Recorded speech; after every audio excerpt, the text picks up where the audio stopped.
영락교회 성도들은 소수가 드리는 예배에 적응이 좀 안 될 것입니다. 언제나 많은 분들과 함께 예배를 했기 때문입니다. 그러나 가만히 생각을 해보면 복음의 초기에는 소수였습니다. 예수님께서도 제자들을 겨우 12명만 부르셨고, 또 예수님 승천하신 그 이후에 다락방에 모인 사람도 기껏해야 120여 명쯤 되었다고 했으니까 오늘 우리가 흔히 생각하는 기준으로 보면 소수였음을 알 수 있습니다. 어떤 나라에 복음이 처음 들어가면 처음에는 한 사람도 없지요. 전하러 가신 선교사님 혼자 있을 뿐입니다. 그러다가 한 사람 한 사람 믿는 이가 생기는데 2명, 3명 이렇게 소수로부터 시작을 합니다. 그래서 원하지는 않았지만 이렇게 소수가 모여서 예배를 드리면서 복음의 초기 모습을 생각을 하게 됩니다. 그렇지, 원래 소수였던 거야. 그런데 그 소수가 나머지 사람들이 가는 대로 가지 아니하고 생명의 주님을 따라서 비록 외롭고 때로는 왕따 당하고 때로는 핍박도 당하지만 그 소수임에도 불구하고 하나님 앞에서 믿음을 지켜온 교회 역사를 생각을 하면서 또 평소에는 잘 느끼지 못했던 색다른 감회를 느끼고 있습니다. 또 지금도 우리나라 안에는 아주 소수가 모여서 예배하는 우리 형제 자매들이 많이 계시다는 것을 이번 기회를 통해서 다시 한번 생각을 하게 됩니다. 저는 가끔 휴가를 얻게 되면은 어느 유명한 교회 가서 예배를 드릴 때도 있었지만은 많은 경우에 잘 모르는 농촌 지역으로 그냥 무작위로 가서 예배 시간에 맞는 십자가가 보이는 곳에 도착하면 아무 교회나 들어가서 예배를 드린 적도 있었는데 제 아내와 같이 갔던 적도 있었고 또 혼자 갔던 적도 있습니다. 생면부지의 장소에 가서 수요일 저녁 같은 데 가면 정말 참여하신 성도가 몇 분 안 되죠. 서너 명, 너댓 명 모여있는 교회도 있습니다. 그런 곳에 가서 한 곳에 자리를 잡고 앉으면 참 다른 곳에서 느낄 수 없었던 예배의 감동을 느낄 때가 많이 있었습니다. 원래는 이렇게 소수였던 거다. 그렇지만 이 소수가 예수님의 복음이 얼마나 소중한가를 잊지 아니하고 그 자리를 지켜오는 가운데 복음이 확장된 것이다 생각을 하면 그 소수가 모인 그 자리, 2-3 사람이 내 이름으로 모인 곳에 나도 그곳에 있을 것이라고 하신 그 주님의 말씀이 다시 한번 느껴지곤 했습니다. 지금도 저 북한의 우리 동포들은 소수겠죠. 근데 그분들은 그 소수의 예배 자리조차 가질 수가 없을 것이라고 생각합니다. 우리가 그 형편을 잘 모릅니다만은 그저 개인이 하나님 앞에 엎드려 눈물로 기도하면서 믿음을 지키는 것인지 아니면 소수가 은밀하게 모여서 예배하는 게 가능한 것인지 잘은 모르지만 어쨌든 분명한 것은 휴전선 저 너머는 소수가 모여서 믿음을 지키고 있는 것만은 틀림없습니다. 그에 비해서 우리는 그동안 너무 많은 성도들과 함께 있다 보니까 여러 가지 문제가 우리 안에 있었구나 생각을 하게 되는데, 첫째는 내 곁에 있는 형제 자매들을 소중히 여길 줄 모르는 병을 우리가 앓고 있다는 겁니다. 소수가 모여서 예배하는 경우에는 한 분이 너무나도 중요하죠. 개척교회 심호하시는 목사님들 이제 막 교회를 시작을 해서 정말 성도 한 분이 얼마나 귀합니까? 하늘나라 가신 이중표 목사님께서 그런 농담 반 진담 반 말씀을 하신 게 생각이 납니다. 큰 교회, 자리 잡힌 교회 목사님하고 개척교회 목사님하고 누가 더 믿음이 좋을까 이런 말씀을 하시면서 당신이 생각할 때는 개척교회 목사님께서 믿음이 더 좋을 것이라고 생각된다. 그 이유는 개척교회 목사님들은 4층, 5층에 상가 건물을 임대해서 교회를 개척하는데 그 4층, 5층이 하늘과 가깝지 않느냐. 그래서 믿음이 좋을 것 같다. 그런 얘기를 하셨어요. 거기까지는 사람들이 다 웃었습니다. 4층, 5층에 계시니까 하늘과 가까워서 믿음이 좋다는 말에 웃었는데 그 다음 말에는 웃을 수가 없었습니다. 왜 개척교회 목사님들이 더 믿음이 좋다고 생각하시느냐 하면 한 영혼을 눈물겹게 사랑하면서 기도하는 마음을 가지고 있기 때문에 믿음이 좋다 이렇게 설명하셨습니다. 그때 그 이 목사님께서도 제법 규모가 있는 교회에 목회하셨기 때문에 한 사람이 오고 감에 대해서 별 감흥이 없을 때가 많다고 하셨습니다. 너무 많으니까 한 영혼의 소중함을 잘 생각하지 못하게 된다는 겁니다. 그런데 개척교회 목사님들은 한 분이 너무 소중하니까 그 한 분을 위해서 하루에도 여러 번씩 머릿속에 떠올리며 기도를 하고 사랑하게 되니까 이게 예수님의 마음을 닮은 게 아닌가 이런 말씀을 하셨습니다. 소수가 모이는 예배를 드리면서 새삼 우리 곁에 앉아서 같이 예배드리는 믿음의 형제 자매 한 사람 한 사람의 소중함을 생각을 하게 됩니다. 그 다음에 또 한 가지 우리가 그동안에 우리도 모르는 사이에 앓고 있었던 병은 예배의 소중함을 상실한 것입니다. 늘상 당연히 가면 예배당 문이 열려 있고 그저 어디서나 예배 드릴 수 있다는 것 때문에 예배의 소중함을 잘 느끼지 못할 때가 많았는데 물론 지금 우리가 예배를 폐쇄한 것은 아니고 가정에서 생중계로 예배를 드릴 수 있다고 하기는 하지만 여러분 예배당에 와서 앉아서 드리는 예배와 인터넷 생중계로 드리는 예배가 어떻게 같을 수가 있겠습니까? 그래서 이 자리에 모일 수 없는 우리의 현실을 생각해 보면 그동안에 우리가 누렸던 예배의 축복이라고 하는 게 얼마나 컸었나 하는 것을 또 다시 한번 생각을 하게 됩니다. 영락교회 성도 여러분, 이번 기회를 통해서 우리 속에 있었던 병들이 치유되기를 원합니다. 이제 다시 회복이 될 때 예배를 소중히 여기길 원합니다. 정말 내 남아있는 생에 예배당에 와서 건강한 모습으로 하나님을 예배하는 이 감격과 기쁨 우리가 가볍게 여겨서는 안 되겠습니다. 매번 한 번 한 번 드리는 예배를 우리 생의 마지막 예배인 것처럼 생각하면서 예배하는 성도들이 되어야만 할 것입니다. 그와 동시에 나와 함께 소리를 높여서 찬송을 부르고 함께 하나님의 말씀을 교독하고 그 말씀에 함께 아멘하면서 은혜를 받는 그리고 손을 흔들어 인사를 나누며 주님의 일을 같이 받들어 섬기는 믿음의 형제 자매가 그 한 분 한 분이 얼마나 소중한가를 다시 깨닫는 기회가 되기를 원합니다. 부디 하나님께서 이 코로나19 바이러스를 빨리 물러가게 도와주심으로 인해서 예배가 정상화되기를 원하고 한국교회가 큰 기쁨으로 하나님을 송축하게 되기를 간절히 바라고 대한민국뿐만 아니라 전 세계에 고통받는 이들을 하나님께서 하나님의 능력으로 치유해 주시기를 간절히 바라는 것입니다. 여러분, 그동안 우리가 너무 방자하고 하나님 앞에 교만한 결과가 아닌가 이렇게 회개하는 마음으로 우리는 기도해야 됩니다. 세상 사람들은 뭐 이유를 어떤 사람에게서 찾거나 어떤 일에서 발견하지만 우리는 언제나 삶의 위기가 만나면 그 원인을 우리 자신으로부터 찾아야 되고 우리의 허물과 죄로부터 찾아야만 될 것입니다. 사유하심도 하나님께 있고 치료하심도 하나님께 있는 줄로 믿습니다.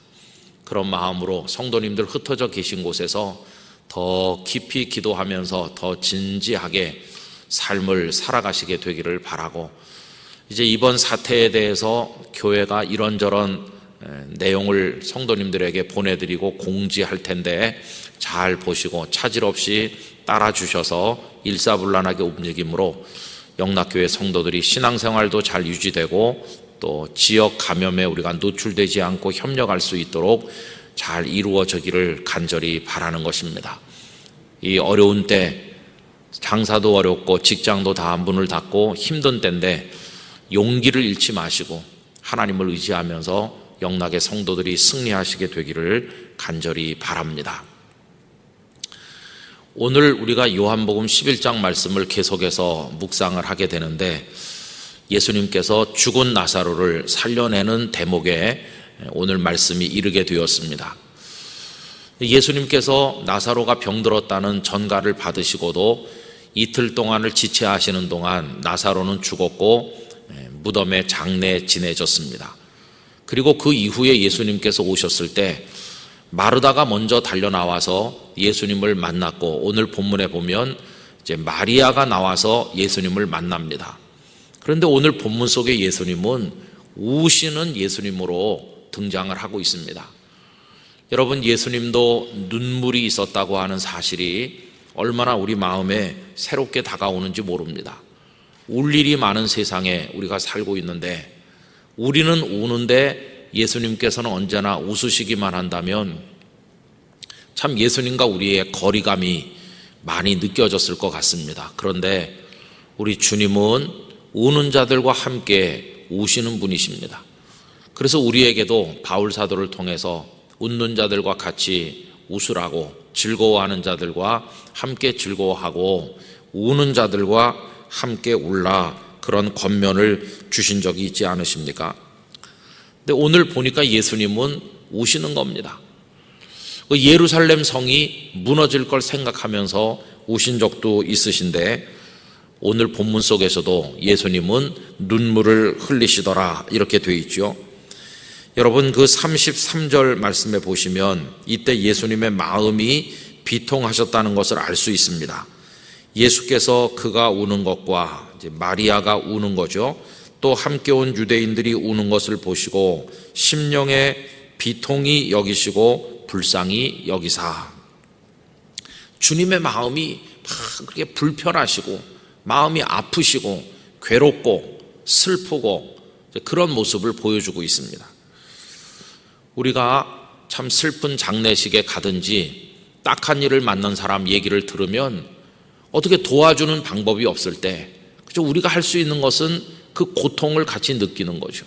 정말 딱한 슬픈 그런 일을 만나면 우리도 비통히 여기고 울고 그러는데 주님이 지금 그렇게 하시는 겁니다. 그래서 35절에는 예수께서 눈물을 흘리시더라 이렇게 되어 있죠. 여러분, 살다 보면 울 때가 있으실 겁니다. 글쎄요, 갓난아기들은 태어날 때부터 울면서 태어나죠.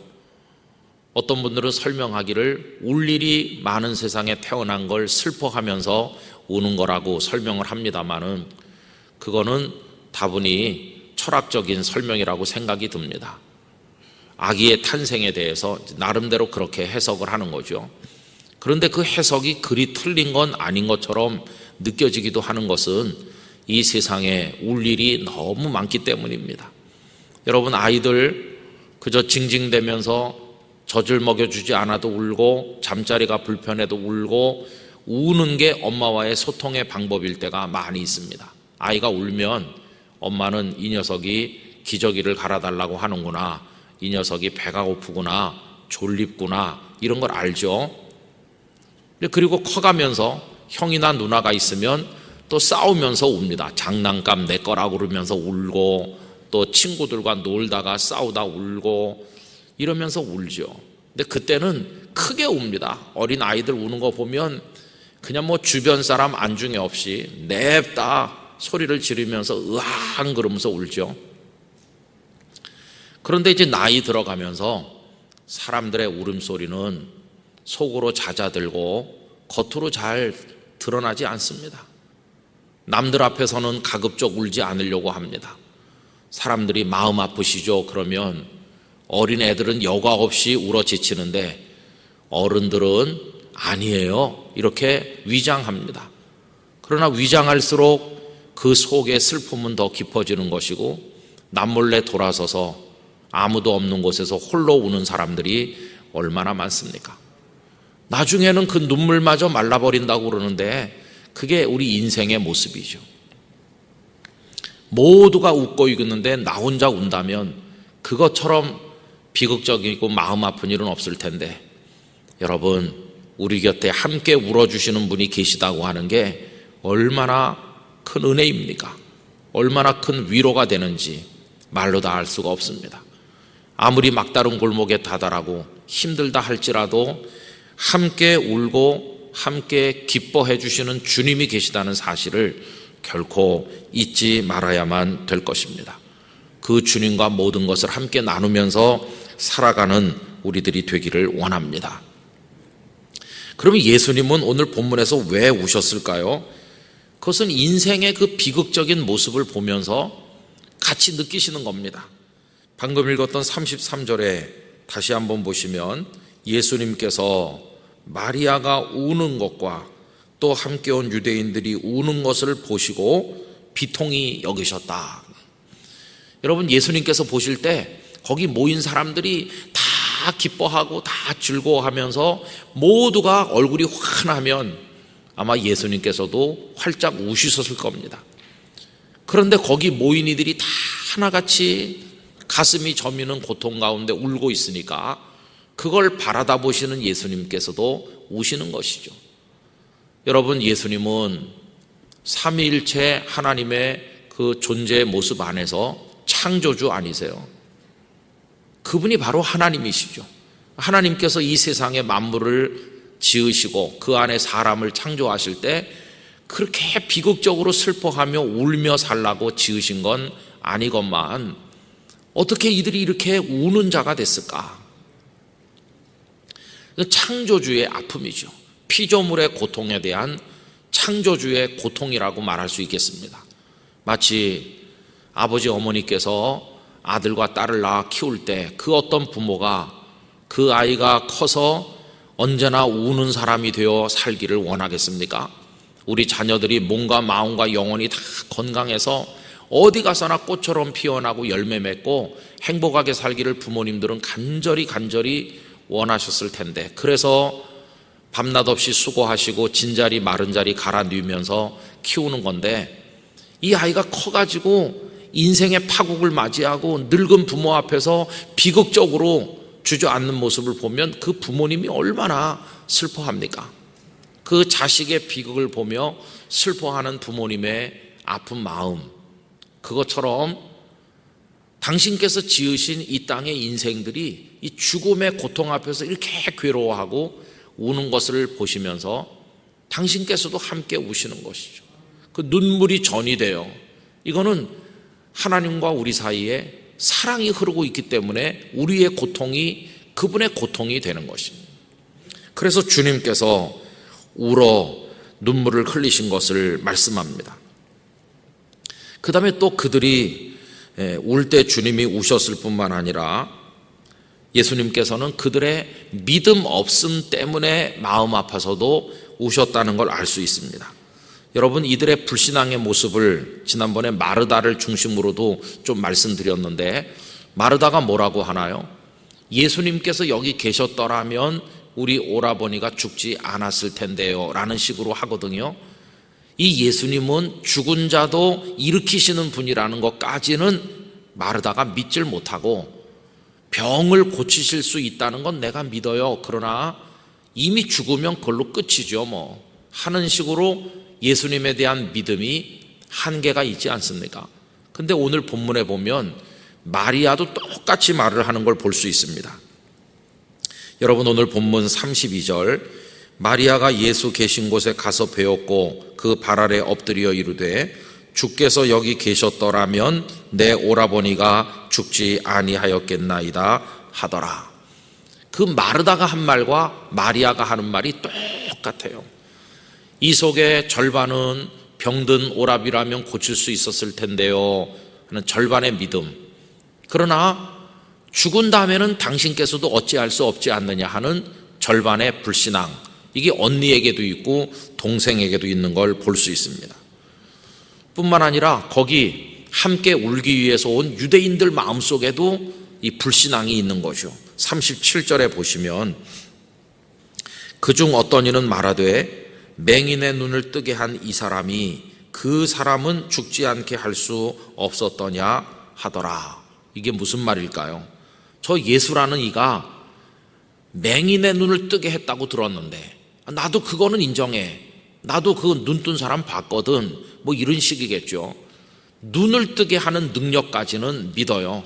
그런데 나사로를 죽지 않게 할 수 있다고 하는 거는 믿질 못하는 거죠. 지금 예수님은 이미 죽은 사람도 살리시는 분으로 나타나는 건데 그들은 나사로에게는 그 능력이 미치지 못했구나. 맹인에게는 능력이 미쳤지만 나사로는 안 됐구나. 예수님의 능력을 이렇게 한계가 있는 것처럼 생각하지 않습니까? 여러분, 지금 예수님은 그 둘러선 사람들의 그 비극적인 슬픔에 대해서 마음 아파하시고 그들이 믿음이 없다고 하는 것에 대해서 또 마음 아파하시면서 눈물을 흘리셨다. 이렇게 우리가 이해할 수 있겠습니다. 이래놓고 보니까 이 말씀을 준비하는데 무슨 생각이 드느냐 하면 나도 그동안 예수님 눈에 눈물 흐르게 했겠다 하는 생각을 하게 됐어요. 왜냐하면 우리가 막 울 때 예수님이 울으셨을 것이고 우리가 믿음 없는 말하고 믿음 없는 행동을 하면서 살 때 예수님 답답하셔서 우시지 않았을까? 여러분, 우리가 주님을 마음 아프게 해드리는 경우가 많겠지만 오늘 본문에 의거해서 생각을 해보면 믿음 없는 자들이야말로 우리 주님을 힘들게 하는 자들이라는 걸 깨닫게 되는 것이죠. 우리도 주님을 슬프게 할 때가 많았으리라 이런 생각을 하게 됩니다. 자, 그래서 이제 그 예수님이 나사로의 무덤 앞에 이제 가시는 건데 아마 거기 사람들이 제법 많았을 것 같습니다. 우선 예수님의 제자들, 그리고 마르다와 마리아, 그리고 예루살렘에서부터 위로하러 온 많은 유대인들, 뭐 그 베다니 동네 사람들도 있었겠죠. 그들이 지금 다 따라서 무덤가에 왔으니까 제법 많은 사람이 무덤 앞에 있는 겁니다. 그런데 여러분, 거기 그 많은 사람들이 서 있는데 그들을 나눈다면 뭐 여러 가지 방법으로 나눌 수 있겠죠. 남자와 여자로도 나눌 수 있고 어른과 아이로도 나눌 수 있고 뭐 예루살렘에 사는 사람과 베다니 주민으로도 나눌 수 있고 예수님에 대해서 호감을 가진 사람과 그렇지 않은 사람으로도 나눌 수 있고 부자와 가난한 자, 뭐 다양한 방법으로 나눌 수 있겠지만 그보다 훨씬 근본적으로 나누는 방법이 있죠. 그건 뭐냐 하면 산 자와 죽은 자로 나누는 겁니다. 지금 무덤이 있어요. 그리고 무덤 문을 큰 돌로 이렇게 막아놨어요. 근데 무덤 안에 죽은 자가 있고 나사로죠. 그리고 무덤 바깥에 지금 산자들이 쭉 서 있는 거예요. 겉으로 보면 그렇게 보이죠. 무덤 안에는 죽은 자가 있고 무덤 밖에는 산자들이 있구나. 뭐 너무나 당연한 얘기죠. 근데 여러분, 그렇게만 보아서는 안 된다는 것입니다. 죽은 자는 무덤 안에 있고 산자는 무덤 바깥에 있다. 이게 당연한 것 같은데 그렇지 않다는 것입니다. 무덤 바깥에도 죽은 자가 많다는 것입니다. 무덤 밖에 죽은 자는 누굴까요? 믿음이 없는 자는 다 죽은 자입니다. 지금 거기 마르다와 마리아, 예수님의 제자들과 따라온 유대인들이 많이 있는데 그들도 지금은 숨을 쉬고 있지만 머지않아서 다 그 숨이 끊어질 사람들이고 다 무덤 속에 들어갈 사람들이죠. 저 안에 있는 나사로만 죽은 사람이 아니고 여기 있는 바깥에 있는 사람들도 곧 나사로가 될 사람들이죠. 다 죽을 사람들이고 다 나사로처럼 무덤 안에 들어갈 사람들이죠. 저 예수님께서는 죽은 나사로와 살아있는 사람들로 그렇게 구분하지 않으시고 다 죽을 사람들로 여기셨을 겁니다. 그럼 거기 모여있는 많은 이들 가운데 산자는 누굽니까? 예수님 한 분뿐입니다. 예수님만이 생명이시고 거기 있는 많은 사람은 이미 죽은 나사로나 아직까지는 살아있는 거기 사람들이나 다 죽은 자죠. 여러분, 이 세상은 지금도 그렇게 구분됩니다. 참으로 살아계신 분은 하나님 한 분뿐이시고 나머지 이미 죽은이나 현재 살아있다가 앞으로 죽을 우리나 다 죽은 자인 것입니다. 그래서 오늘 본문을 그냥 겉으로 보면 무덤 속의 나사로와 무덤 밖에 살아있는 사람으로 보이지만 영적으로 다시 바라보면 살아계신 주님과 죽음의 세계 속에 갇혀있는 나머지 모든 사람으로 색다르게 구분해 볼 수가 있다는 겁니다. 그래서 사실은 무덤 안이 죽음의 세계고 무덤 밖이 생명의 세계라고 한다면 영적으로 설명하면 무덤 바깥에 서 계신 분은 예수님 한 분뿐이고 다 사실은 무덤 안에 존재들입니다. 그저 나사로는 현재 무덤 안에 먼저 들어갔고 나머지 사람들은 조금 있다 들어간다는 것 외에는 차이가 없는 거죠. 다 무덤 안의 존재인 겁니다. 여러분, 산자와 죽은 자의 차이가 굉장히 큰 것처럼 보이지만 그렇게 큰 게 아닙니다. 산자의 가슴에 뛰는 이 심장 그리고 이 할딱거리는 숨이 언제 팍 멎을지 몰라요. 그 차이가 그렇게 큰 게 아니에요. 언젠가도 말씀드린 것처럼 산자와 죽은 자는 요만큼 차이입니다. 죽은 자는 관에다 넣어서 요만큼 땅을 파고 땅속에 눕고 산자는 땅 위에 눕는 거죠. 살아있는 사람은 땅 위에, 죽은 사람은 땅 속에. 그런데 살아있는 그 사람도 멀지 않아서 땅 속으로 누울 겁니다. 우린 지금 살아있다고 하면서 질병으로 사망하는 이들, 또 혹은 사고와 전쟁으로 사망하는 이들, 또 어떤 우리가 알고 있는 돌아가신 분들 보면서 안 됐어 혀를 끌끌 차고 슬퍼하기도 하지만 우리도 다 그럴 사람이라는 사실을 한순간도 잊어서는 안 될 것입니다. 다 무덤 안에 들어가 있는 죽음의 지배를 받는 존재고 지금 예수님만 무덤 바깥에 서 계신 것이죠. 그런데 지금 예수님은 무덤 안에 있는 나사로들을 무덤 밖으로 생명의 세계로 불러내려고 이 땅에 오신 거 아닙니까? 여러분, 여기 예수님께서 나사로야 나오너라 이렇게 부르셔요. 그게 그 나사로에게만 하신 말씀이겠어요? 그때 그 베다니 마을에 마르다와 마리아의 오라비인 그 나사로에게만 하신 말씀이라기보다는 죽음의 세계에 갇혀 사는 모든 사람을 향해서 부르시는 말씀이라고 하겠습니다. 나사로야 나오너라 속에는 저도 들어있고 여러분도 들어있어서 주님은 무덤 밖 생명의 세계로 우리를 지금도 불러내고 계시는 것입니다. 주님은 그걸 위해서 이 땅에 오셨어요. 영원한 생명의 근원 되신 그분께서 온 세상이 무덤과 같은 이곳에 오셔서 무덤 안의 존재로 살아가고 있는 인류를 향해서 나오너라 이렇게 부르시는 거죠. 이 생명의 세계로, 빛의 세계로 나오너라 이렇게 우리를 불러주시는 주님이십니다. 여러분, 우리 모두 무덤 안에 죽음의 세계에 사로잡혀 그 죽음의 권세에 눌려서 살지 말고 주께서 나오라 부르실 때 나갈 수 있는 사람들이 되기를 간절히 원합니다. 우린 그래서 영원한 생명과 부활의 소망을 바라보고 있는 거 아닙니까?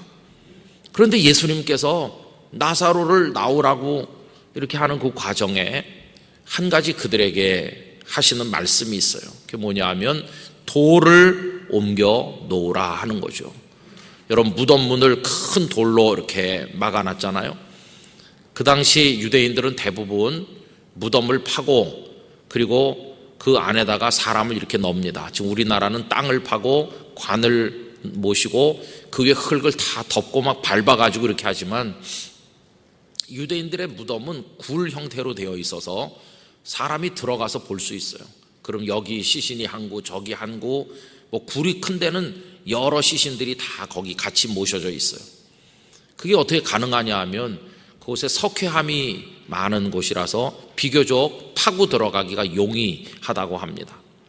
그리고는 그 입구를 혼자서는 움직일 수 없는 큰 돌문으로 막아놓는 거죠.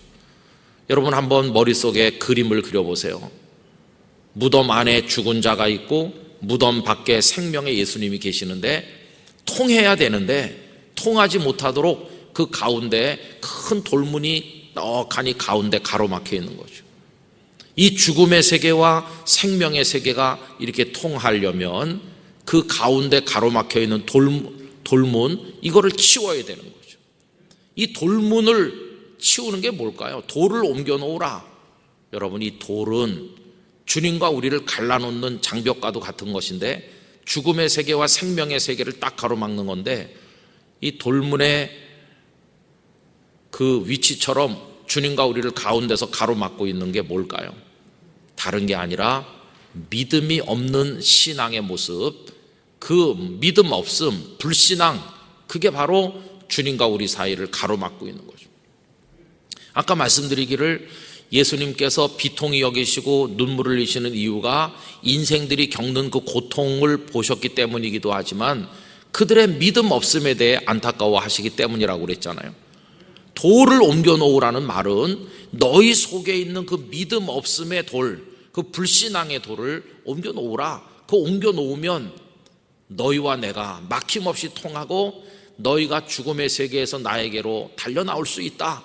나사로야 나오노라. 이렇게 부르시는 거죠. 여러분, 우리 앞에 가로막혀 있는 이 불신앙의 돌을 옮겨 놓을 수 있어야 되겠습니다. 그러면 주님이 우리 앞에 계신 거죠. 바로 그 앞에 서 계신 거죠. 어서 달려 나오라고 두 손 벌려서 우리를 기다리고 계신 주님이신 줄로 믿습니다. 그래서 오늘 본문에 보면 믿음의 이야기가 계속되고 있어요. 여러분, 거기 40절에 가서 보십시오. 예수께서 이르시되 내 말이 네가 믿으면 하나님의 영광을 보리라 하지 아니하였느냐 하시니. 지금 하나님의 영광, 이거 생명인데 하나님의 영광을 보지 못하는 결정적인 원인이 뭐냐 하면은 믿음이 없는 겁니다. 믿음 없음의 돌이 딱 가로막고 있으니까 그 돌을 치우면, 다시 말해서 예수님께서 생명의 구주 되심을 믿으면 큰 영광, 하나님의 영광을 본다는 것입니다. 여러분, 영광도 여러 가지가 있죠. 영광도, 세상의 영광도 있습니다. 어떤 유명한 사람, 돈 많은 부자, 공부 많이 한 유명한 학자, 석학들, 세상에서 지위가 높은 이들도 다 영광이 있어요. 그들의 영광은 대단한 거죠. 제가 대학에 다닐 때 30명이었습니다. 저희 과학생들이. 그런데 그 30명 중에서 몇 사람은 굉장히 가난한 집안 출신이었어요. 한 8명 정도는 정말 가난했다고 생각이 듭니다. 요새는 다 우리나라가 많이 살기가 좋아져서 그런 게 없는지 모르겠지만 그때는 도시락을 이제 가져오면 그게 싸늘하게 식어가지고 찬 도시락을 먹으면 배가 아프니까, 그런데 밥을 사 먹을 돈은 없는 거죠. 그런데 제가 다니던 학교 식당에서는 국물만 팔았어요. 팔팔 끓는 국물. 그래서 학생 식당에 가면 국물을 처음엔 100원 했습니다. 그리고 이런 그릇에다가 이제 100원 내면 국물을 팔팔 끓어요. 거기 두부가 한두 개 떠 있기도 하고 양파가 떠 있기도 하고 그래요. 그럼 국물을 가져다가 식어버린 도시락에 밥하고 이렇게 섞어가지고 먹는 거죠. 그렇게 가난하게 사는 학생도 있었어요. 그런가 하면 어떤 학생들은 대단한 집안 자녀들도 있었어요. 이 설교 시간에 그 얘기를 할 필요는 없는데 하여튼 이름만 대면 여러분이 다 알만한 유명한 집안의 자녀들이 또 여러 명이 있었어요. 그래서 가장 상층부에 있는 가정의 자녀들과 밑바닥에 있는 가정의 자녀들이 한 과에 다니다 보니까 4년을 다녔는데 수학여행을 한 번도 못 갔습니다. 왜냐하면 이야기가 너무 달라요. 그때 벌써 그 부잣집 아이들은 비행기를 타고 가는 얘기를 하는 겁니다. 몇십 년 전인데. 그때 비행기를 타는 사람이 우리나라에 진짜 대단한 사람이나 타지, 비행기 타고 어디 갔다 오면 온 동네 사람이 다 모여가지고 신기하게 이야기를 듣던 시기인데 그게 가능하겠습니까? 그럼 이 가난한 집 아이들은 무슨 소리냐고, 완행 3등 열차 야간 타고 가는 거지. 그러니까 이게 안 되는 거예요. 그래가지고 4년을 같이 다녔는데 MT 한번 제대로 못 가고 끝나는 이상한 과가 됐거든요. 근데 제가 돈의 영광을 본 적이 있어요. 거기 이제 어떤 부잣집, 어느 재벌집 아이가 우리 몇 사람을 자기 집에 데리고 가는 겁니다. 그럼 버스 타고 가는 게 아니죠. 거기 늘 근사한 승용차가 와서 걔를 내려주고 또 걔를 데리러 오거든요. 그럼 이제 우리가 그 뒤에 올라타가지고 같이 가는 겁니다. 그리고 우리와 전혀 다른 세상을 봤어요. 가서 점심을 이제 먹게 됐는데 가정집 아니에요, 가정집. 그런데 걔가 너네 뭐 먹을래? 그러더니 우리 뭐 당연히 그 집에 뭐 먹는 거 같이 먹는다 생각했는데 여러분 가정집인데 메뉴판을 가져왔어요. 뭘 먹겠느냐고. 적응이 안 되더라고요. 우리는 그냥 집에 가면 아침에 먹던 찌개 데워서 또 먹고 뭐 아침에 먹다 남은 밥 그냥 또 데워서 또 먹고 뭐 그런 거 아니에요? 당연히 다 그렇게 살죠, 일반 서민들이. 근데 이 집은 메뉴판이 있어갖고 뭘 먹겠냐고 그러는데 솔직히 말해가지고 그 중에 제가 아는 메뉴는 몇 개 없더라고요. 다 이게 무슨 뭔지 봐도. 근데 그게 그 집이 사는 방식이었어요. 야, 인간 세상도 대단하구나. 그게 돈이 가진 영광이더라고요. 여러분, 세상의 영광이 대단한 게 많습니다. 돈의 영광, 권력의 영광. 그래서 대통령이 바뀌면 거기 따라 바뀌는 게 뭐 많다 그러잖아요. 그런데 여러분, 여기 예수님 뭐라고 말씀합니까? 내가 믿으면 하나님의 영광을 보리라. 하나님의 영광은 세상의 영광과 비교할 수 없어요. 그 돈의 영광, 권력의 영광, 지식의 영광, 명예의 영광, 그 다 합쳐도 해결 못하는 게 뭡니까? 무덤 안에 있는 자를 무덤 밖으로 나오게 못하는 거잖아요. 그런데 하나님의 영광은 무덤 안에 죽음의 세계로부터 생명의 세계로 나사로야 나오너라 이렇게 부르시고 일어나서 나오는 겁니다. 여러분, 믿음으로 그 우리 속에 있는 불신앙의 돌을 치우면 우리도 하나님의 영광을 보게 되는 것이에요. 여기 그 믿음을 말씀하셨어요. 또 42절에 이런 말씀도 하셨어요. 항상 내 말을 들으시는 줄을 내가 알았나이다. 그러나 이 말씀 하옵는 것은 둘러선 무리를 위함이니. 둘러선 무리가 누굽니까? 지금 불신앙으로 가득 차 있는 그 사람들을 말하죠. 그들을 위하는 겁니다 하면서 그들로 하여금 곧 아버지께서 나를 보내신 것을 그들로 믿게 하려 함이니이다. 하나님, 여기 이 사람들이 마르다와 또 마리아도 그렇고 유대인들도 그렇고 내가 생명을 일으키는 자임을 다 믿지 못합니다. 이들이 믿음 없는 자입니다. 그런데 이제 나사로가 살아나오는 걸 통해서 이들이 믿게 해주세요. 지금 이렇게 예수님께서 기도를 드리신 것을 볼 수 있습니다. 그리고는 이제 나사로가 살아나왔잖아요. 그 결과가 뭡니까? 이들로 하여금 믿게 해달라 이렇게 하셨는데, 여러분 오늘 우리가 44절까지 읽었는데요, 거기 45절로 내려가서 한번 보세요. 45절. 마리아에게 와서 예수께서 하신 일을 본 많은 유대인이 그를 믿었으나, 믿지 않는 이들도 있었지만 많은 유대인이 나사로가 무덤 저편에서 생명의 세계로 나오는 걸 보고 예수님이야말로 하나님께로부터 오신 분이시요 죽은 자도 살려내시는 분임을 그들이 믿게 되었다는 것이, 결국 주님께서 가장 원하시는 것은 뭘까요? 우리가 믿음의 사람 되는 걸 원하시는 겁니다. 뭘 믿어야 될까요? 그분은 생명이심을 믿어야 되는 것입니다.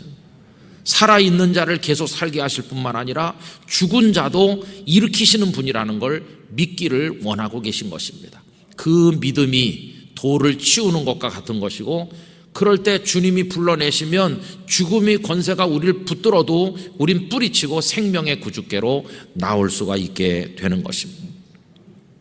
여러분, 기독교 복음의 핵심은 바로 거기 있는 것입니다. 지금도 주님은 나사로야 나오너라 그러면서 죽음의 권세에 사로잡혀 있는 이 세상의 모든 이들을 향해서 부르고 계시다고 생각합니다. 그때 믿음 있는 사람들이 다 주님과 통하게 될 것입니다.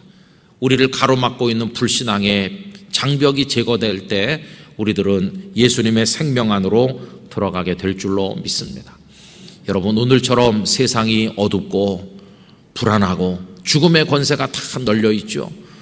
이 코로나19 바이러스를 두려워하는 이유가 뭡니까? 결국은 그 병에 걸리면 죽을까 봐 걱정하는 거 아니에요. 다 죽음에 지금 있죠. 온 국민이 무덤 저쪽에 있어요. 그 무덤 저쪽에 있는 이들을 향해서 주님은 생명의 세계로 나오라고 우리를 부르고 계신 줄로 믿습니다. 이 복음을 널리 널리 선포해야 되는데, 이것 때문에 현실적인 문제로 인해서 이렇게 예배도 인터넷 생중계로 드리는 안타까움을 겪으면서 다시 한번 생각하게 됩니다. 여러분, 우리 주님을 잘 믿읍시다. 그분이 우리의 구주 되심을 믿고 생명이심을 믿고 예수 그리스도를 향해 달려나가는 영락의 성도들이 될 수 있기를 원하는 것입니다. 죽음과도 같은 이 세상이 빨리 생명의 세계로 바뀌게 되기를 원합니다. 다 누구나 뛰어나와서 악수하고 반갑게 같이 식사를 나누고 모임마다 활발하게 사람들이 모이고 이렇게 예배가 차고 넘치고 기쁨으로 가족과 많은 사람들이 어우러져 살아갈 수 있는 그런 회복의 날이 어서 빨리 오게 되기를 간절히 원합니다. 여러분, 두려워하지 말고 담대하게 우리 주님을 믿고 이 사태를 잘 이기면서 생명의 축복 가운데 살아가는 영락의 성도들이 되시기를 진심으로 기원합니다. 기도하겠습니다. 하나님 아버지, 주께서는 믿음 없는 이들 불쌍히 여기셔서 그들이 죽음의 고통에 갇혀 고통받는 것을 보시고 우셨습니다. 그리고는 그들에게 돌문을 옮겨 놓을 것을 요구하시고 나사로를 불러내셔서 생명의 세계로 나오게 하셨습니다. 주여, 저희에게도 믿음을 허락하셔서 주님께서 저희의 생명이심을 깨닫게 해주시길 원합니다.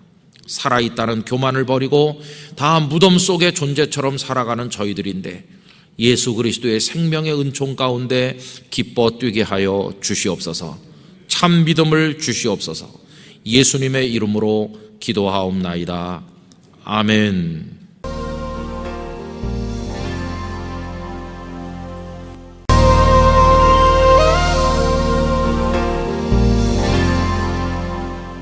오늘 저녁에 읽은 말씀, 이제 요한복음 11장 이제 마지막 부분 말씀인데요. 예수님께서 유대를 떠나셔서 베다니 그 지역을 떠나셔서 에브라임이란 곳에 가셔서 머무르신다 하는 말씀으로부터 시작이 되고 있습니다.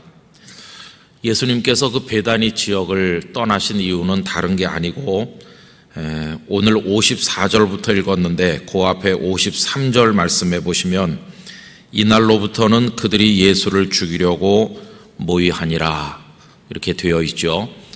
사내들인 공회가 모여서 예수님의 거취를 우리가 어떻게 정해야 되느냐 의논을 했는데 결론은 죽이자고 의견이 모아진 겁니다.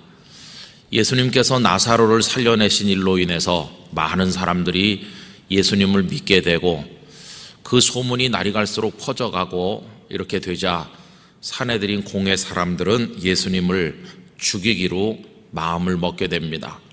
이제 가야바라는 대제사장이 한 사람이 죽어서 모든 백성들이 망하지 않는 게 옳다는 식으로 논리를 전개하면서 예수님을 죽이기로 모의가 본격적으로 진행이 되게 되었습니다. 그래서 예수님께서는 아직도 때가 되지 않은 줄 아셨기 때문에 에브라임이란 곳으로 물러가셔서 거기 머물게 되신 겁니다. 이 에브라임이 어딘지는 정확히 잘 알질 못합니다. 어떤 이들은 그 베다니에서 한 15km 정도 떨어져 있는 곳을 그 에브라임이었을 거라고 이야기를 하는 사람이 있는가 하면 어떤 이는 북쪽으로 한 50km 떨어진 지역이었을 거라고 이야기합니다. 그 북쪽으로 50km쯤 떨어진 곳은 오늘날 타이베라고 하는 곳인데 인구가 한 1,500명 정도 살고 있는 부락이라고 합니다. 참 놀라운 사실은 이 타이베는 팔레스타인 사람들이 주로 살고 있는데 그곳에는 이슬람을 믿는 사람들이 거의 없고 거의 모두가 기독교인이라고 합니다. 그리고 비잔틴 시대 때 세워진 예배당들의 그 흔적들이 곳곳에 남아있고 지금도 거기 예배당들이 세워져 있다고 하니까 참 놀라운 것이죠. 어쨌든 에브라임이 어딘지 정확히 알 수 없으나 예수님께서는 당신을 죽이려고 하는 모의가 진행되는 그곳을 잠시 벗어나신 것을 볼 수가 있겠습니다. 자, 그렇게 시간이 가는 동안에 유월절이 다가오게 되었는데 우리 예수님의 마지막 유월절이 온 것입니다. 사람들이 시골 곳곳에서 예루살렘을 향해 몰려들게 되었는데 여러분, 그 모습을 오늘 말씀 55절이 다음과 같이 기록했습니다.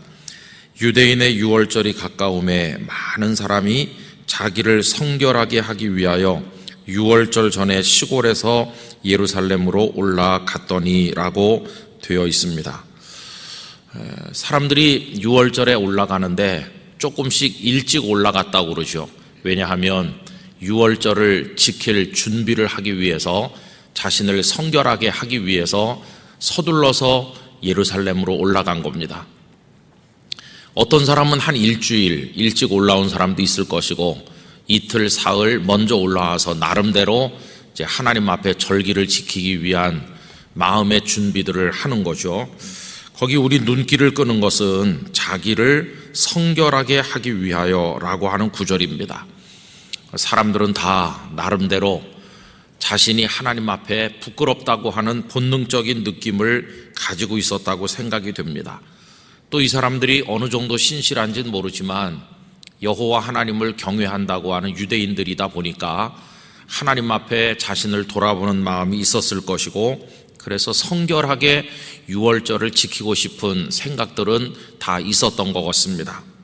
자, 그런데 예루살렘에 모여서 이 사람들이 무엇에 관심을 가지느냐 하면, 예수님께서 이 유월절에 예루살렘에 과연 오실 것인지 여부에 대해서 관심을 나타냈습니다.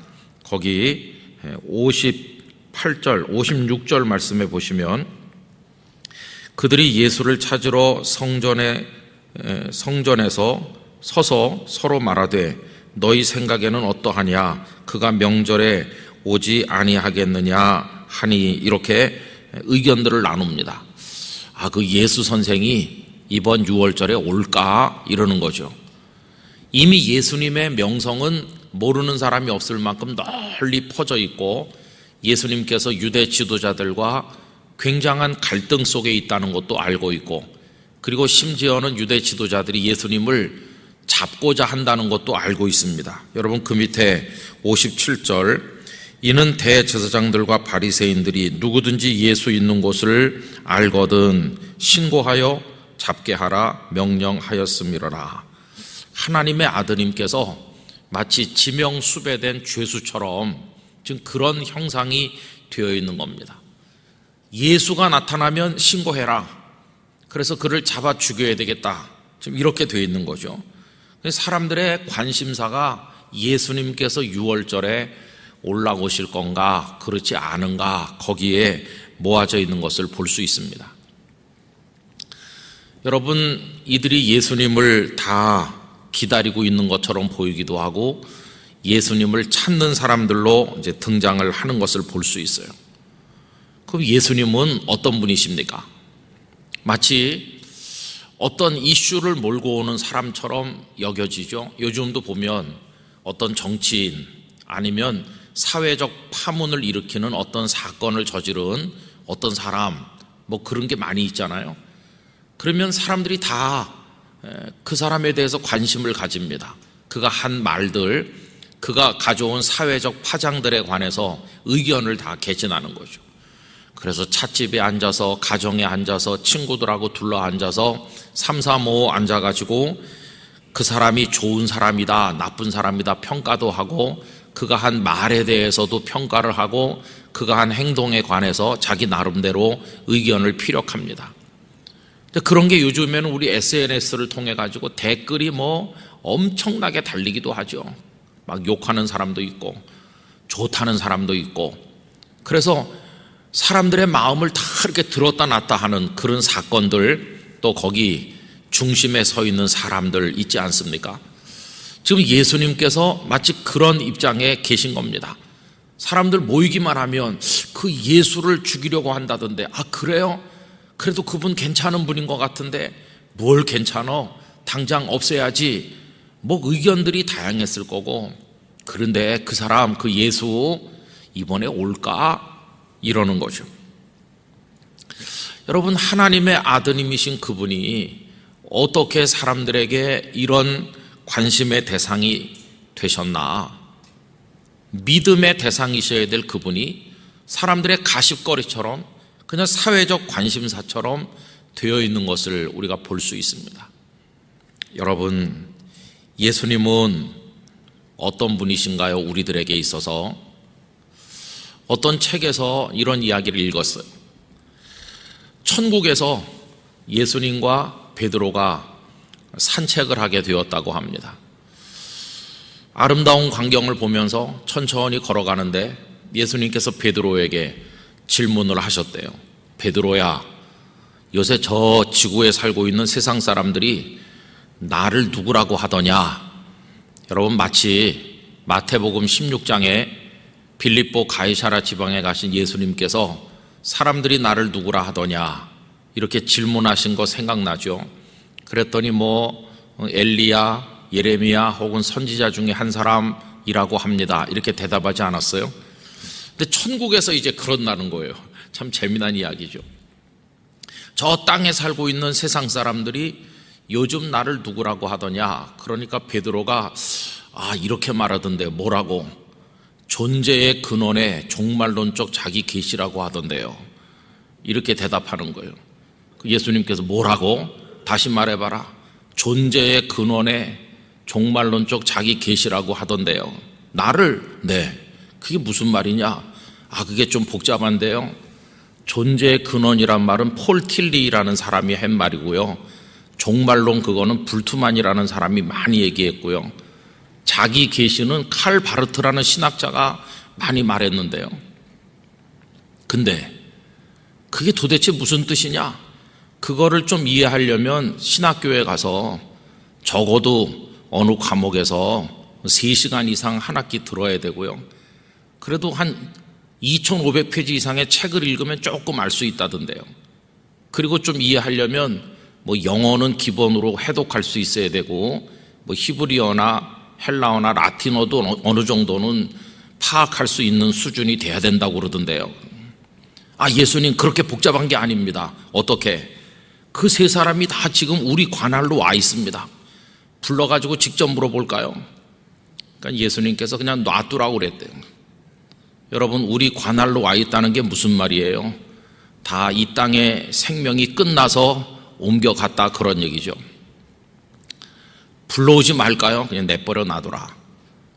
근데 난 너한테 하나 더 물어보려고 그러는데 너는 나를 누구라고 생각하냐?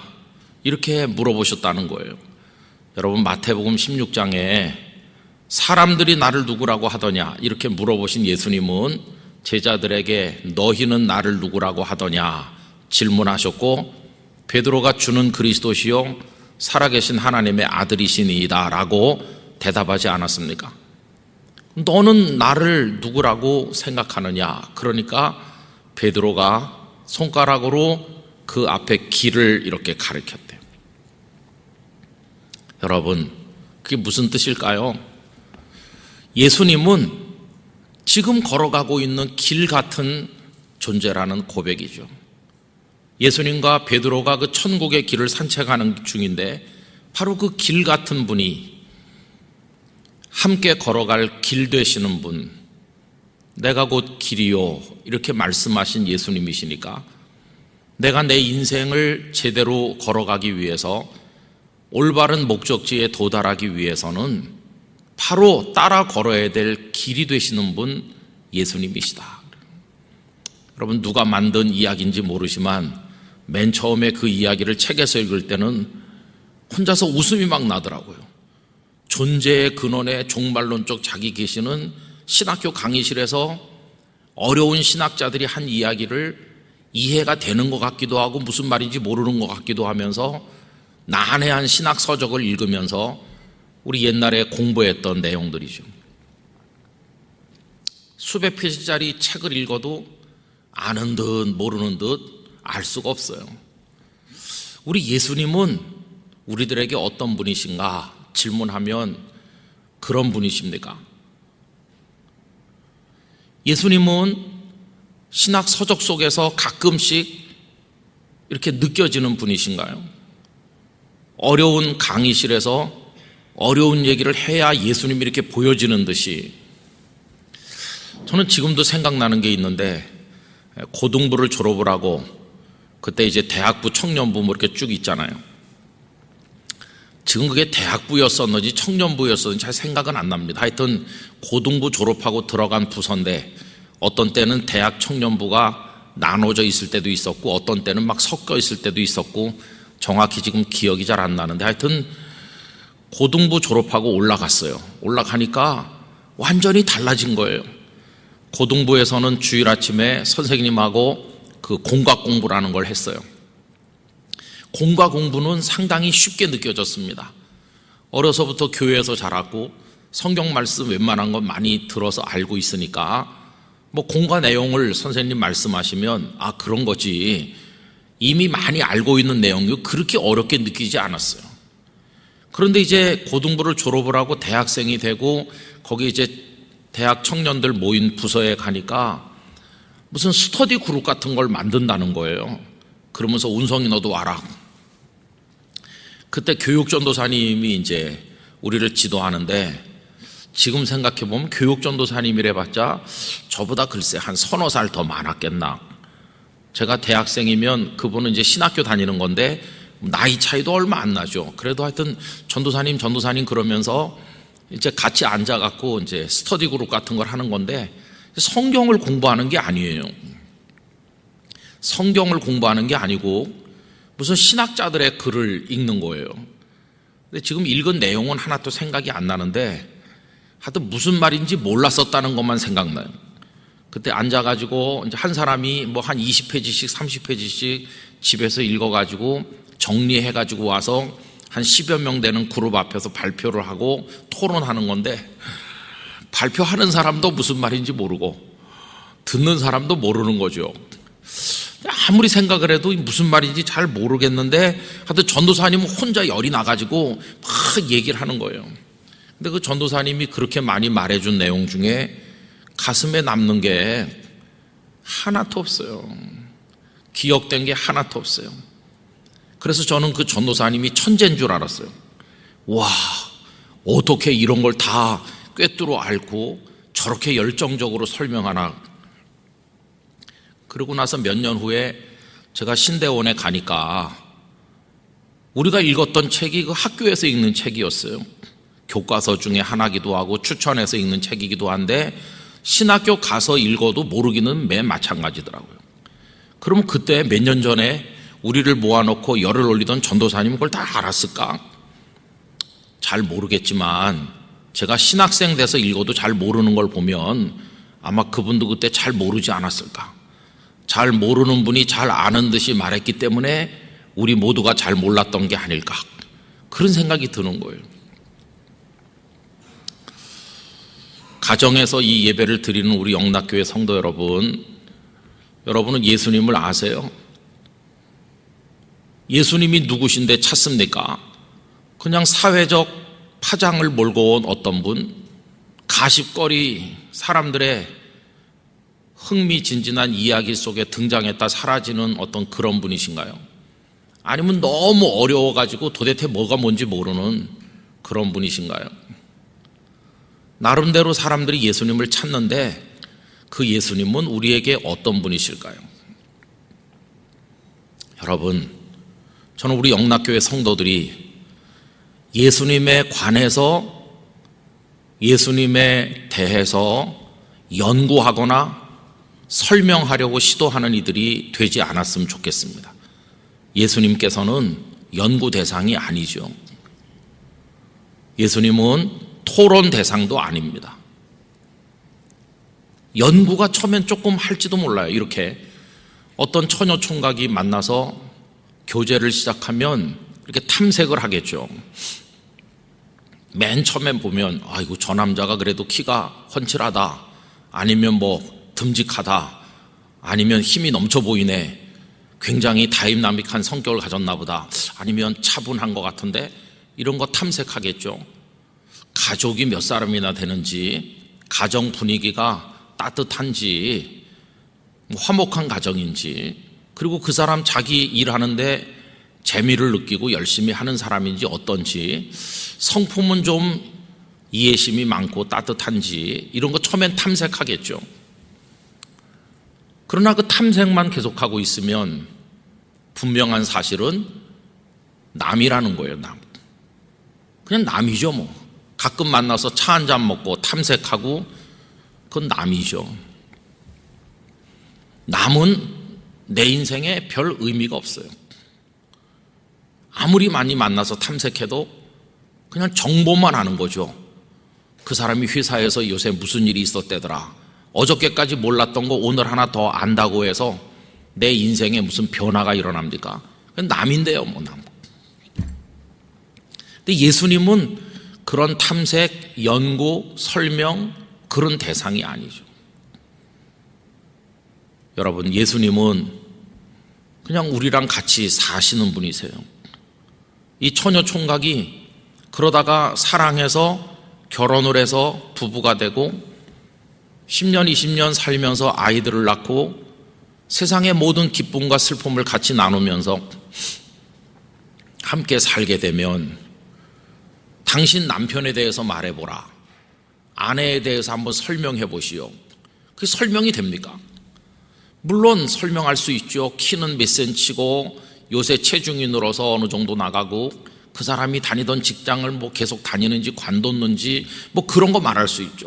그러나 그런 거 말한다고 해서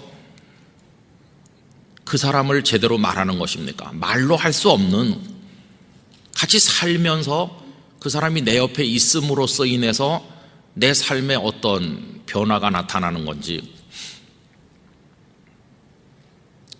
예수님은 그런 분이시죠. 예수님 때문에 기쁘기도 하고 예수님 때문에 어떤 일을 하기도 하고 예수님이 삶의 이유가 되기도 하고 우리 삶의 근거가 돼서.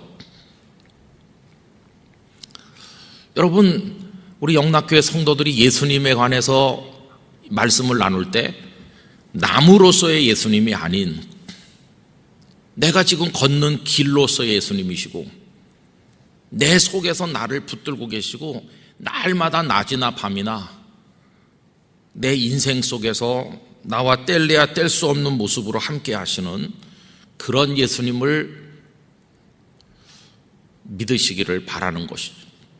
예수님은 그렇게 믿고 그렇게 의지하고 살아야 될 대상이지, 여기 있는 이 사람들이 예수님을 찾듯이 그렇게 찾는 건 아무 의미가 없는 거죠. 우리 한번 내기해 봅시다. 이번 6월절에 그 예수라는 랍비가 나는 온다는 쪽이야. 아이고, 죽이려고 하는데 오겠어? 나는 안 온다는 쪽에 한 표. 이런 사람들이 아무리 하루에 10번 모여서 10번을 예수님에 대해서 이야기한들 그게 무슨 의미가 있겠어요? 그러다가 예수님께서 어린 나귀 새끼를 타고 예루살렘에 입성하셨잖아요. 사람들이 성문 입구에 모여서 호산나 다윗의 자손이요 하면서 예수님을 열광적으로 환영하면서 온 예루살렘이 떠들썩하고 그랬을 때 보라고 왔지 않느냐? 정말 왔네. 뭐 이러면서 자기들끼리 무슨 얘기를 할 건데 그게 무슨 의미가 있겠어요? 그냥 예루살렘에서 벌어지는 예수님으로 인한 어떤 소동, 그리고 예수님의 죽음, 그거 기웃거리면서 네 생각이 맞았느니 내 생각이 맞았는지 그런다 한들 예수님이 십자가에 못 박혀 죽는 모습을 먼 발치에서 바라본 증인이 된다 한들 그래서 그 사람들의 인생에 무슨 변화가 있겠습니까? 아무것도 없는 거죠. 그냥 우리가 사는 동안에 많은 걸 보잖아요. 예를 들면 저는 대학에 다닐 때 대학 정문에 탱크가 와가지고 학교를 봉쇄하고 그리고 군인들이 학교로 진주해가지고 학교를 오랫동안 못 가고 그때 데모 같은 걸 많이 했거든요. 학교 정문 앞에 탱크들이 와서 이렇게 진주해 있는 거, 그런 거 요새 잘 경험 못 하는 건데 그런 걸 경험했어요. 근데 그게 다 이제 오래전에 사건으로 끝났죠. 그걸로 인해 가지고 제가 뭐 구원을 받거나 그런 거 아니잖아요. 그때 그런 일이 있었어, 이걸로 끝나는 거죠.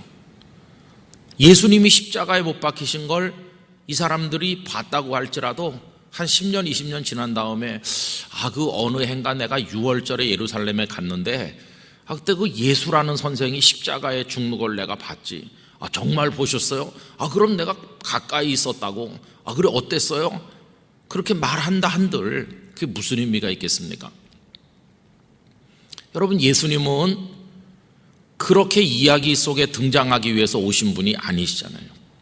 예수님은 우리와 같이 살기 위해서, 우리를 영원한 생명으로 인도하기 위해서, 오늘 우리의 기쁨과 슬픔과 삶의 힘들고 삶의 그 여정을 밟아나가는 한 곱이 한 곱이 모든 순간순간에 우리와 같이 하시기 위해서 오신 분이십니다.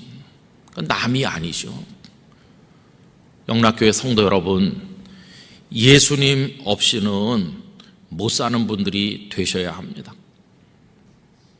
십자가에 못 박힌 그 예수님이 어떤 다른 사람들에게는 이야기거리로 끝날지 모르지만 우리는 그분 때문에 울기도 하고, 그분 때문에 아무리 고단하고 어려운 인생이라 할지라도 살아갈 용기를 가지기도 하고, 모든 세상이 우리를 향해 등을 돌려도 그 예수님 한 분으로 인해서 우리의 존재 의미를 찾고 어디로 어떻게 살아가야 되는지 삶의 방향을 발견하는 바로 그런 사람들이죠. 그런 사람들을 그리스도인이라고 하는 거죠. 그리스도 주님이 없이는 못 살고 그분 안에서 삶의 존재 이유며 모든 걸 발견하는 사람, 그리고 살아갈 방향을 찾는 사람, 그리스도가 모든 것 되심을 아는 사람, 거기에 인생을 건 것을 조금도 후회하지 않는 사람, 그런 사람들이 그리스도인이죠. 여러분, 이렇게 예루살렘이 지금 순례자들로 인해서 법석이고 예수님이 올 건가 안 올 건가로 삼삼오오 모여서 떠들어대고 있는 그때 예수님은 무엇 하셨나요? 제자들과 함께 그 에브라임이라는 곳으로 가셔서 거기 머무시는 거예요. 조용히 준비하십니다. 이제 다가오는 당신의 사역의 클라이막스 십자가를 위해서 마지막 점검을 하듯이 거기서 조용히 제자들과 머물러 계신 거죠. 하나님의 어린 양이 준비되고 계시는 때였어요. 사람들은 자기를 성결하게 하려고 지금 올라온다고 그러지 않았어요? 그래서 아마 양도 준비를 하고 자기 몸도 정결하게 하고 그러려고 노력을 하겠죠.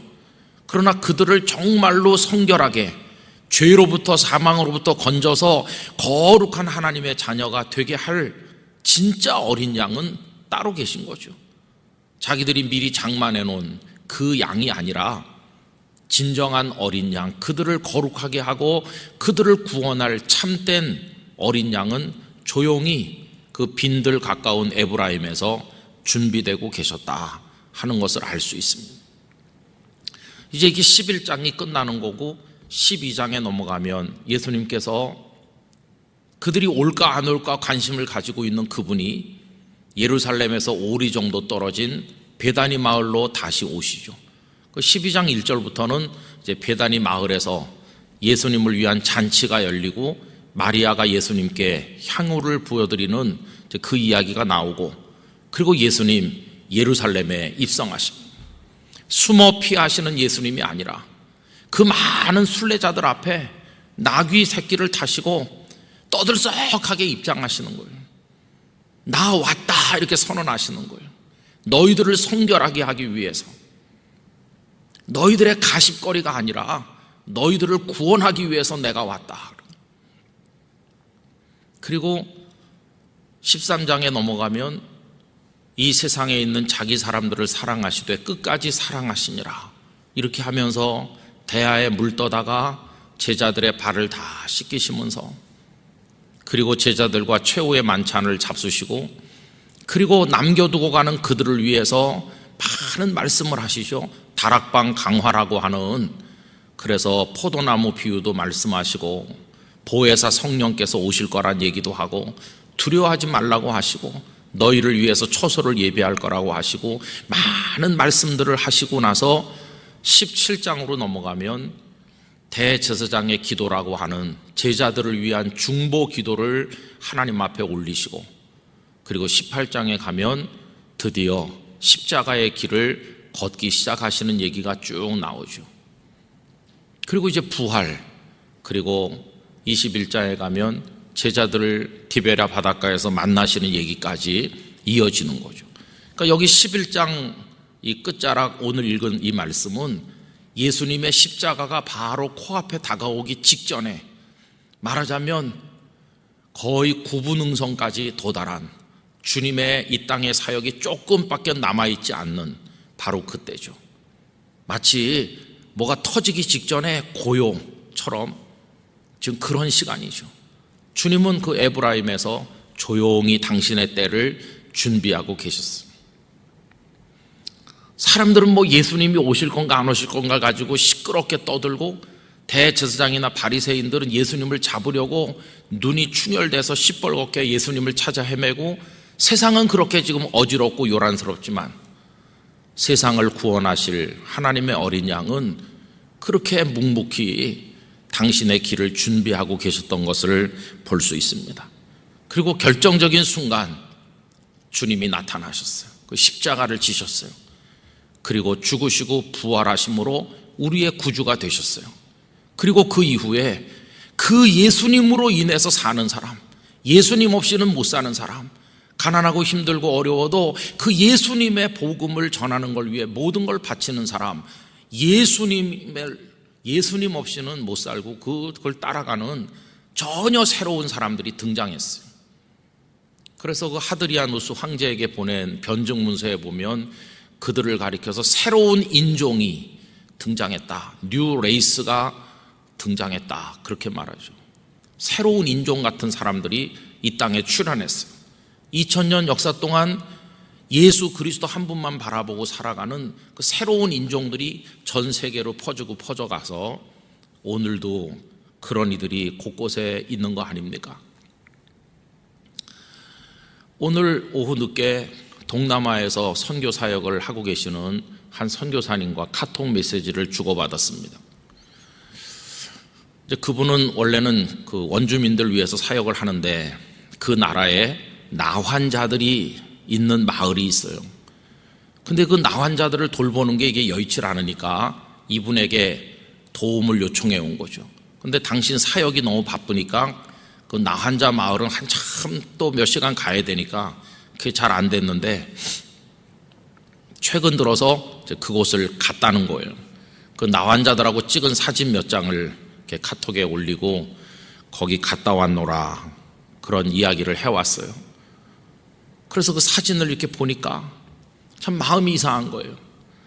그 나라에 가서 사는 것도 힘들고 지금 하고 있는 사역도 말도 잘 안 통하는 사람들하고 거기 전부 불교도들이고 그런데 그들에게 예수님을 전하는 것 자체도 쉬운 게 아닌데 이제는 나환자들까지 돌보러 다니는구나. 도대체 뭘 위해서, 뭐가 생긴다고. 같이 찍은 사람들 사진 보면은 나환자기 때문에 다 이렇게 조금 그렇잖아요. 그래서 제가 짧은 글을 보냈어요.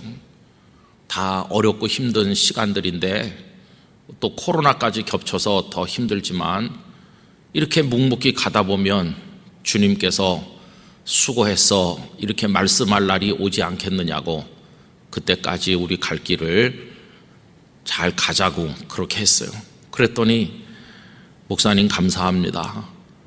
수고했어 하는 말씀이 들리는 그날까지 열심히 가겠노라고 그런 답이 또 왔어요. 길게 많이 하진 않았지만 그 몇 마디를 주고받으면서 이 세상에 태어나긴 마찬가지고 몇십 년 살다 가긴 마찬가지인데 왜 어떤 사람은 자기 욕심을 위해서 눈이 벌겋게 돼서 사는데 반해서 어떤 이들은 그렇게 사는 것일까? 도대체 무엇이 그를 그렇게 살도록 만들었을까? 그리고 거기서 존재하는 그 기쁨은 어디서 나오는 것일까? 생각해 보면 대답이 딱 하나뿐이죠. 예수님이시죠. 그 선교사님 가족은 그래서 그 예수님이라는 길을 예수님과 함께 어렵고 힘든 그 길이지만 마치 저녁 산책이라도 나온 사람들처럼 걸어가고 있는 거다 하는 생각이 들게 되었습니다. 그런 생각을 하니까 뭐 눈앞에서 어떤 일이 벌어지고 뭐 여러 가지 정치적인 사회적인 혼란이 있고 하지만 담대해지고 대범해지는 걸 느끼게 됐어요. 세상이 소란스럽지 않은 적이 있었나? 시끄럽지 않는 나라가 어디 있나? 완전히 정의롭고 완전히 평화로운 세상이 창조 이후 인간의 죄악 이후에 어디 있었나?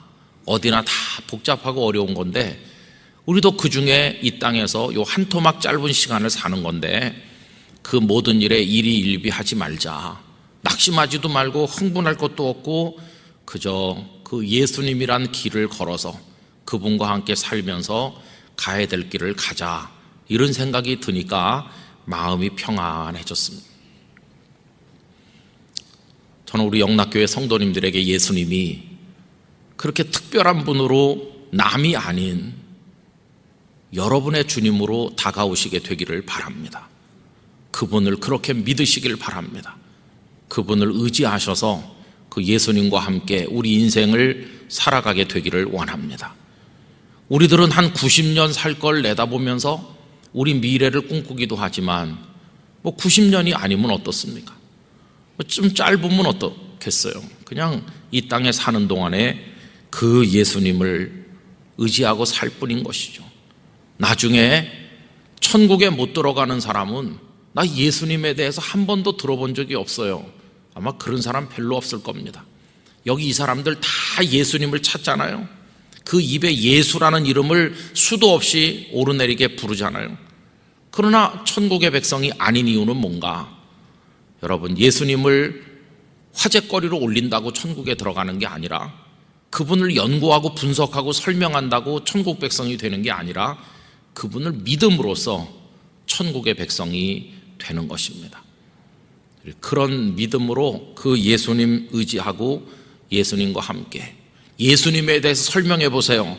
그러면 같이 사는 부부가 몇십 년 살면서 설명이 불가능하지만 하나 되어 사는 것처럼 예수님, 객관적으로 설명하는 그 예수님이 아니라 내 속에 하나 되어 들어와 계시고 그리스도 안에 내가 있고, 그래서 주님과 내가 하나로 걸어가는 그 신비, 말로 설명할 수 없는 그런 예수님을 우리가 의지하고 살아가게 되기를 원하는 것입니다. 그래서 여러분, 그냥 예수님 이렇게 생각하면 말로 다 할 수 없는 기쁨이 우리 안에 있는 것이고요. 우리가 이 땅에 태어나서 어떤 직업에 종사하든, 어떤 사람 돈을 조금 더 버는 사람도 있고 조금 못 버는 사람도 있고, 공부를 조금 더 한 사람 못한 사람, 그런 거가 세상에선 절대적인 것 같이 여겨지지만, 주님 앞에 가면 주님을 남으로 여긴 사람과 주님과 하나 되어 산 사람, 그 차이밖에는 없을 것이라는 것을 우리가 기억해야 할 것입니다. 예수님이 우리에게 그런 분 되시기를 간절히 원하고, 주님 우리에게 그렇게 다가와 주시고 잠을 자고 깨고 하루세끼 밥을 먹고 사람들을 만나고 살아가는 우리의 일상의 모든 순간순간 속에 주님 우리의 두 손을 꼭 잡고 인도해 주시옵소서. 그런 마음으로 예수님의 사람으로 살아가시게 되기를 바라는 것입니다. 그 예수님이 우리를 위해서 오시는 거죠. 얼마나 놀랐습니까? 예루살렘에 입성하듯 우리 인생의 성문을 열어 젖히시고, 나 너의 예수가 되기 위해서 왔어, 이렇게 말씀하실 때 오 주님 오시옵소서 그러면서 주님을 영접하는 우리 모두가 되기를 간절히 원합니다. 코로나19 바이러스도 예수님 의지하고 승리하고, 혼란스러운 대한민국의 상황도 예수님 의지하고 기쁨으로 살아가는 영락교회 성도들이 되시기를 간절히 원합니다. 기도하겠습니다. 거룩하신 아버지 하나님, 사람들은 유월절에 모여서 자신들을 성결하게 하기를 원하였으나 진정으로 자신들을 성결하게 하실 구주께서 준비되고 계심을 알지 못하였습니다. 그들에게 있어서 예수님은 그저 화제거리였고 가십거리에 불과했으며 관심의 대상이었으나 믿음의 대상은 아니었습니다. 주님, 저희들은 주님을 인간적인 언어로 설명할 수 없는 주님 안에 거하고 주님 우리 안에 계셔서 우리와 함께 살아가시는 우리 주님이 되어주시니 너무너무 감사합니다.